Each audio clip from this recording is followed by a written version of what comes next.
الشیطان اللعین الرجیم بسم اللہ الرحمن الرحیم رب اشرح لی صدری ویسر لی امری واحلل عقدۃ من لسانی یفقہوا قولی۔ ناظرین محترم السلام علیکم ورحمۃ اللہ وبرکاتہ۔ ناظرین محترم، شب جمعہ کے ہوں یا جمعہ کے دن کے ہوں، اعمال بہت زیادہ ہیں جو ائمہ معصومین علیہ السلام نے بیان فرمائے ہیں۔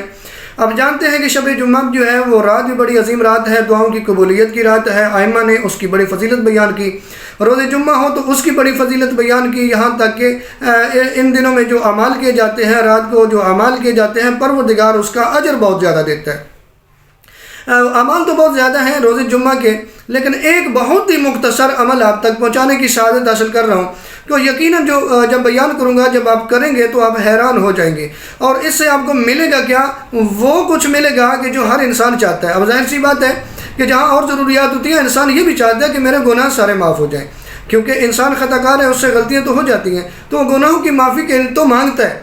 تو پروردگار جو ہے ظاہر سی بات ہے کریم ہے، اور توبہ کرنے والوں کو اللہ پسند بھی بڑا فرماتا ہے۔ ان اللہ یحب التوابین، بے شک اللہ جو ہے وہ توبہ کرنے والوں سے محبت کرتا ہے۔ تو یہ عمل امام جعفر صادق علیہ السلام کا بیان کرتا ہے۔ امام فرماتے ہیں کہ جو روز جمعہ کو سجدے میں سر رکھ کے اس دعا کو پڑھے گا، اس درود کو پڑھے گا، پروردگار عالم اس کے سارے گناہ معاف فرما دے گا۔ اور وہ صلوات کون سی ہے؟ وہ اسکرین پہ آپ کو نظر آ رہی ہے۔ معصوم فرماتے ہیں اس طریقے سے صلوات پڑھے، 60 مرتبہ پڑھنی ہے یہ صلوات روز جمعہ کو سر سجدے میں رکھ کے۔ بسم اللہ الرحمن الرحیم، اللہم انی اسألک بوجہک الکریم واسمک العظیم ان تصلی علی محمد وآل محمد وان تغفر لی ذنبی العظیم۔ اس طریقے سے یہ صلوات آپ 7 دفعہ پڑھیں گے سجدے میں سر رکھ کے روز جمعہ کو، تو پروردگار آپ کے سارے گناہوں کو معاف فرما دے گا۔